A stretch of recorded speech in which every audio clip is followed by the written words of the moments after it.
crisis in Flint, but climate change in general. Jeff, I'll start with you. Well, just saying, I'll defer most of this to my colleagues, but we have to be adaptable, or our system will fail. That's been proven historically, but we have to look at a dynamic planning process, I think, and anticipate these changes. There's growing confidence, at least in the accuracy and the direction of the projections, and we have to plan. We have to think ahead. We can't continue to live on empirical evidence of the past. I would say, at least on my end, one thing I think that can change is really taking a more regional approach at planning. So Kevin has mentioned a lot that the city of Flint and a lot of planning efforts related to reuse of property and sustainability initiatives have been focused at sort of the city geography. But when we look at the fundamental challenges related to blight and vacancy, it's an imbalance between supply and demand. And that imbalance is not just present in the one city, but also in the region. So as we look at development patterns, I think there's an opportunity to rethink how we're supporting, or if we should, the continual development.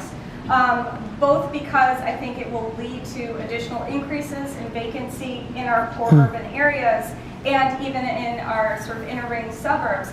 But that's adding additional costs beyond the single structure, additional costs of roads, additional costs of infrastructure. And so to the extent we can think about investing some of that time, energy, and attention into those urban areas that have already been developed and thinking about promoting denser living arrangements and reusing land for more sustainable purposes, I think that's important. So taking a regional approach, not just focusing on individual cities, I think is important.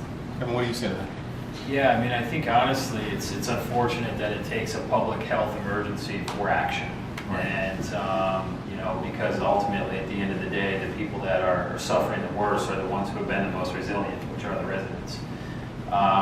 You know, I would hope that you know, the state can recognize the tremendous assets we have with our water, and how everyone else gets fresh water, and you know, can use that to our benefit, and you know, really acknowledge sound planning, because I think there are a lot of